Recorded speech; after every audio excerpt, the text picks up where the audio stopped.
If we have viewers that are watching this with us, what kind of questions should they be going back to their older family members and asking if they think by watching this, you know what, my family might actually have Jewish roots?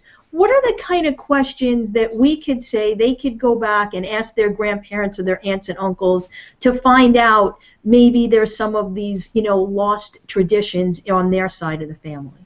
Well, first of all, I would suggest that the person find the oldest living relative, and many times the keeper of the traditions would be a female. So I would find a great aunt, a great niece, the oldest living relative that you can find, and also if the family is amenable, gathering several people together, because one memory can spark another.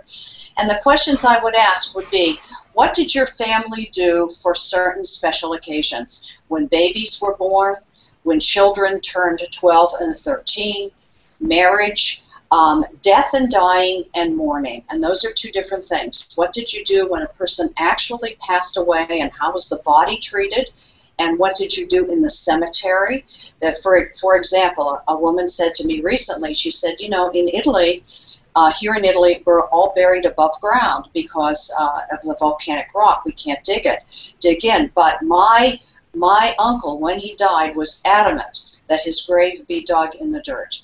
And of course, that's another clue. And then and then what is done at home? What happens at home after the funeral? Many times people walk in the door and the first thing they put in their mouth is a piece of chopped egg.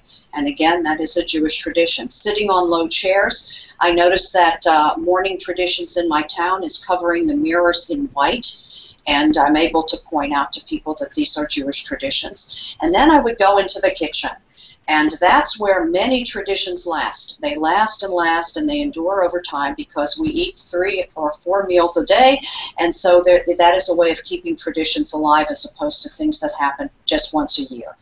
And so I would say, how you prepare food. Is there anything you eat particularly once a week?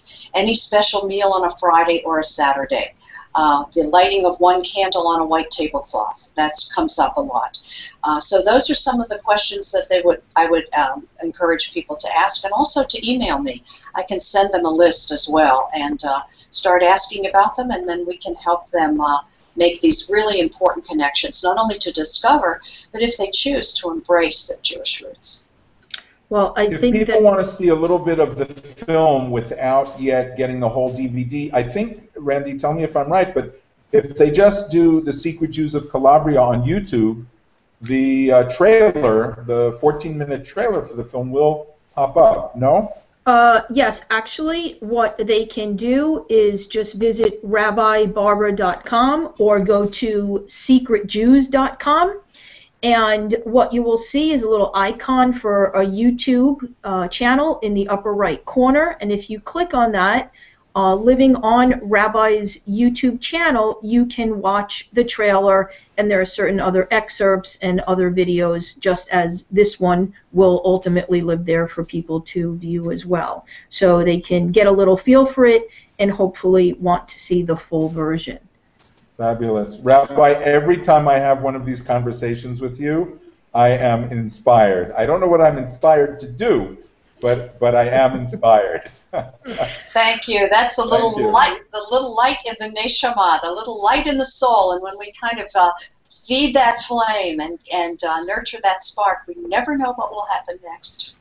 In our next conversation, I'm going to tell you something about the secret Jews of the Navajo Nation. Well, there you go. There's your teaser, everyone. I would like to thank all of you for joining us, and hopefully you have been inspired to ask some questions about your family background. And I can tell you, if you keep joining us every week, if you talk to Rabbi Aiello long enough, even if you don't think that you're an Italian Jew, she's going to somehow bring you back there. So it's just this gift she has. But anyway, thank you for joining us on this episode of Secret Jews, Uncovering Hidden Traditions.